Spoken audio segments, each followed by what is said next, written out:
I stared at the notice taped to my farmhouse door, heart pounding like a drum in my chest. It was from the HOA board, big red letters screaming violation, immediate seizure proceedings.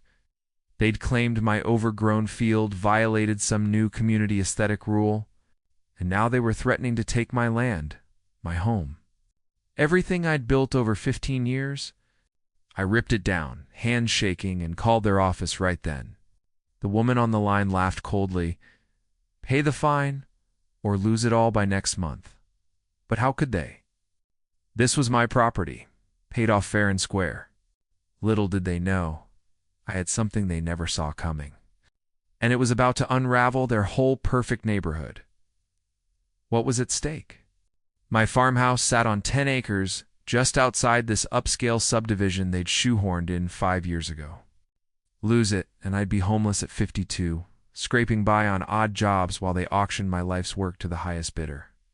My 2 kids, just starting college, depended on the rental cabin I ran for income. But this wasn't just about me. Their rules had already driven out to neighbors, and whispers said I was next. I paced the porch, crumpling the notice, wondering if fighting back would cost more than folding.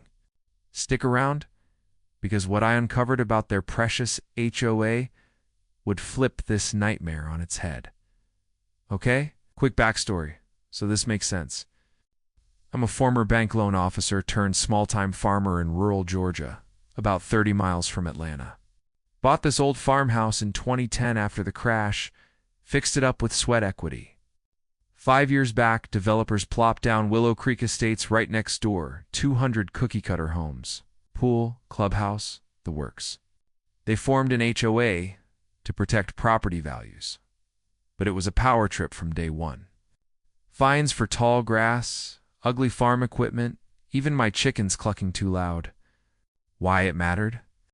That HOA board controlled assessments that hiked everyone's taxes, squeezed out folks like me on fixed incomes. I'd ignored their petty letters until now, when they dropped the seizure bomb. But ignoring it wasn't an option anymore. My back was against the wall. First thing next morning, I drove to the HOA office in their fancy clubhouse, notice in hand.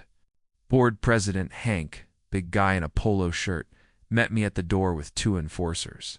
Sign this compliance plan or we're filing liens today, he barked, shoving papers at me.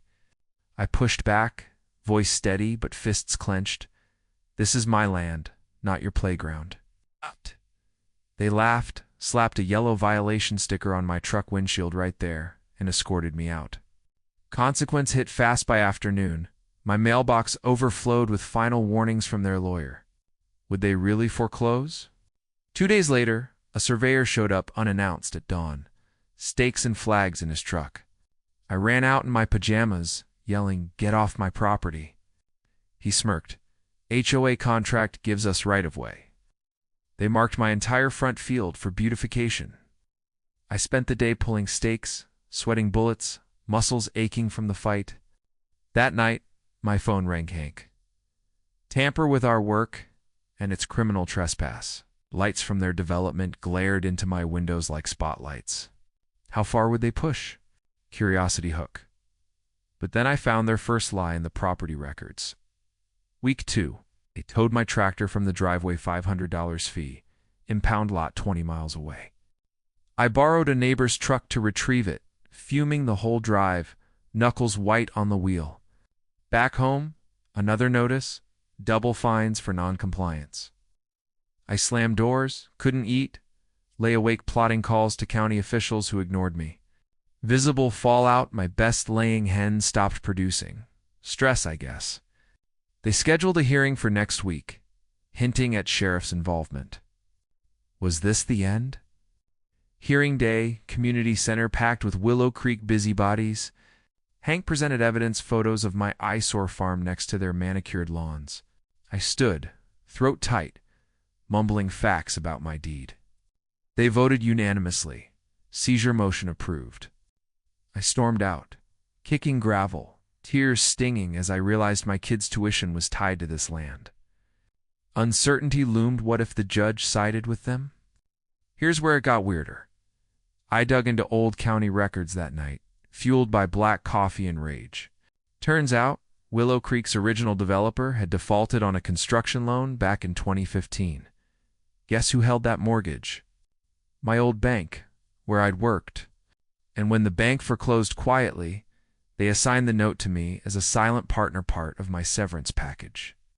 I owned the underlying mortgage on every single home in that neighborhood. They'd been paying dues to an HOA, oblivious that I held the debt master key. Stakes skyrocketed. This wasn't just my farm. It was their entire financial foundation teetering, armed with printouts. I showed up at their emergency board meeting uninvited. Hank had guards, now rent-a-cops, who blocked the door. "You're banned," he sneered. I slid copies under the door crack, shouting, "Check page 7, your whole subdivision's mortgage is mine." They called sheriff's deputies, who cuffed me for disorderly conduct, wrists burning as they hauled me to the station. Released on bail, I found my gate chained shut, no trespass signs everywhere. Almost lost it, neighbor whispered they'd slash my tires next morning. Their lawyer sent a cease and desist. Threatening countersuit for defamation? I paced my kitchen, shredding it up. But doubt crept in. Could I prove ownership without a full audit? They escalated. County assessor revalued my farm at half worth due to nuisance, spiking my taxes. I skipped meals to pay, body weakening, snapping at my kids on calls. Proof mounted, they bribed the assessor. Tension built. One wrong move, I'd lose everything first. Curiosity hook. But their big mistake was involving the bank. I called my old boss at the bank for verification docs. While waiting, HOA drones buzzed my property, filming violations. Hank confronted me in my driveway, flanked by 2 board members. "Sell now, or we'll bury you in court." I shoved mortgage papers in his face. He tore them, laughing. Consequent sheriff served me eviction papers that afternoon based on their forged liens. I barricaded the door with furniture, heart racing, wondering if they'd break in. Bank docs arrived, ironclad proof. I drove to county court, filing my counterclaim, hands trembling at the clerk's window. But they beat me there. Judge delayed my hearing, citing their emergency motion. Pressure peaked. HOA auctioned my tractor publicly, pocketing proceeds. I watched from afar, fists balled, almost breaking down in the parking lot. Authority weighed in. A state investigator called, tipped by them, probing my fraudulent claims, night before my rescheduled hearing. They cut my power line deemed accidental by their electrician buddy. I sat in darkness with lanterns, guarding the house, shotgun by the door legally owned. Sleep evaded me. Flashes of losing the farm haunted. They were winning, almost had me signing surrender papers at dawn. But I held out, barely. Then the major twist hit like a freight train. Turns out, Hank and the board weren't just bullies, they'd been skimming HOA funds to cover Willow Creek's hidden mortgage shortfalls. For years they'd falsified audits, pocketing dues to pay my note secretly, terrified of foreclosure. My farm seizure? A distraction to force me out cheap, flip my land and bail. County records I'd subpoenaed showed emails. They'd targeted me because I was the weak link living next door. Suddenly, I wasn't the victim. I was the leverage they dreaded all along. Viewer rethink? Every fine? Every threat? Self-preservation, not community spirit. Earring day. I walked into court with bank VP beside me, mortgage docs in a thick folder. No words, just laid them on the judge's bench. Hank blustered, but the judge ordered an immediate audit. I watched him sweat, shifting in his seat. Their lawyer folded fast. Audit results dropped midweek, $2 million embezzled. I didn't yell. Drove straight to the HOA bank, demanding full payment on the note. Teller paled, wired it instantly. Action spoke. I foreclosed on Willow Creek's clubhouse first. Locksmiths changing locks, while residents gawked. Curiosity hook. You won't believe what I did with their pool. Board meeting that night packed with furious homeowners. I stood silent at the podium, handing out embezzlement printouts. Hank lunged. Deputies pinned him.